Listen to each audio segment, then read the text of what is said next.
I started into the mortgage world, and right as we started growing, brought in a few partners because we saw that, man, there's an opportunity to go even bigger. We're all growing it together, and it was a cool experience while it was going well.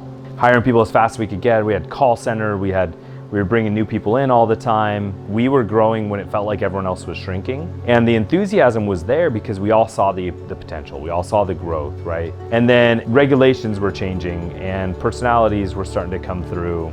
So things unraveled from more than one place. Within a matter of months, it became, we're out of cash flow, we're out of business, there's not money to pay back investors. And that's where the real pain happened. It's one thing to have to close down a business. It's another thing where people feel that they're owed money. And it was at the depths of that kind of turmoil when the company had closed, we'd finally stopped trying to make it work. Partners had all moved on to other things, and I was left to deal with the aftermath. We had just found out, we knew we were pregnant with our fourth child. The morning we were heading to the ultrasound to find out the gender, I just checked the bank account before we left, and it was negative 17,000. And what had happened is one of the partners had told the sales team to call these former customers and just do chargebacks. And so even ones that had had services rendered, even ones that were happy, they were just sabotaging, right? So that money came out of the business account, or after a few weeks, then the bank took it all out of the personal account. The last glimmer of hope that I'd had that I was gonna get through this had been snuffed out. And when I saw it that morning, I was like, I'm not at zero. I'm underground. But I remember as we drove to that appointment, we had to put gas in the car. And I had 17 bucks on a PayPal card. When I put that 4 or 5 gallons of gas, now I had no resources. I had to very rapidly create completely alternate solutions, right? At that moment, I realized I had to be more resourceful. That's what led me to finally read The 4 Hour Workweek, to launch my first site and then my second site, which eventually took off and started making an income. And so I was able to use the website income to feed the family. But then in order to move forward, we still had to, about a year later, file bankruptcy and finally draw the line in the sand where the past was going to be the past. It devastated me, shattered me. I'm decent at making websites. I had built a lot over the years, so I knew the basics. I was looking for a product that I knew had some sales velocity, that had some margin, so that I could make some money pretty quickly. And I remember I stayed up one night and built out the website and then turned on some ads. I literally used a 10-cent .info domain that was on sale and a Google AdWords credit that Google sends you to hey, try Google AdWords for $100. I didn't even have money to buy a good domain. I didn't have money for ads. I had some time, and it was from midnight to 4 a.m. Kids are finally asleep, wife's asleep, and I'm just sitting there stressing about money, and I'm every night I'll work on a solution until we figure one out. I remember I got that site built, I wrote the copy for the ads, I got the ads live on Google, and I just crashed, went to sleep. Woke up and I checked my phone to see what happened, overnight, checked PayPal, and I'd made $200. Net profit. It was the first time that glimmer, that hope that had been snuffed out was back. I was like, okay, if I can do that on that site at the beginning, I think I can do something with this.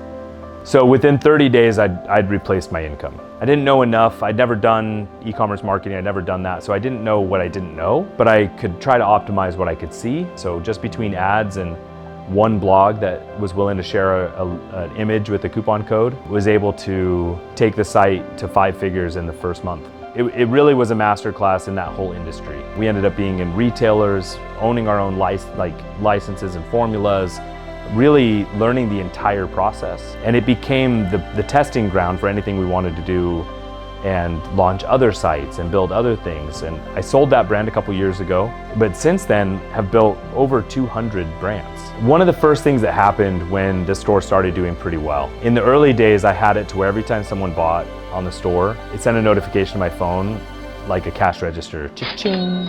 And I remember this one time we were on a road trip. We had the kids all in the minivan, cruising the western United States. And every time it would cha-ching, the whole van would cheer. And because it meant we can keep vacationing, we're good. It gave us this freedom that it's we're making money even when dad's just driving up the freeway. First and most obvious thing that e-commerce did is help me realize the power that your website and your brand should work 24/7. You, the business owner, the entrepreneur, should not.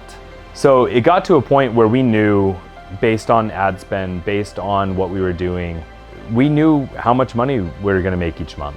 And we could even see forward a few months, right? And that was different than other businesses I'd been in, where every single month was like filling a pipeline. And it was every day there was cash flow, every single day.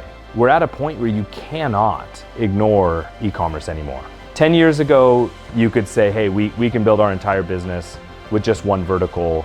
We'll let other people do the e-commerce. 5 years ago, 3 years ago, you could say, hey, we're just gonna let Amazon handle our e-commerce. You can't do it anymore. One, Amazon owns the marketplace. They are Amazon. That you could go to sleep, being the #1 search result in your industry. You could wake up and Amazon having put their own branded product and replaced you. And it happens every single day. You have the same thing with if you're selling into wholesalers, you're selling into the major big box stores. The same thing happens. Like, you're battling shelf space. You're hoping for the next purchase order. If you can start owning the customer experience, building the relationship with the customer, having the customer come back to you to purchase, you build an asset in your business that you have more control over than any other division. And so for me, whatever business someone's in, whatever their primary model is, e-commerce has to become a focus. What I love helping brands do and I love helping people do is diversify their revenue and add a whole new profit center into their business. When I started, I did 100% by myself. I had a book and I followed the recipe of the 4-hour work week, which got me to day 2 of the business. From that point on, I just guessed and just tried to figure it out. And in hindsight, I realized how many resources and people and teams there were that I could have hired, consulted with, asked for advice, had I just asked that exact question. What do you wish you would have done? Right? There's a bunch of things I would have done that I only know now in retrospect. It's a wise man who learns from his mistakes. It's a wiser man who learns from the mistakes of others. Learn from my mistakes and my successes so that you can get there faster.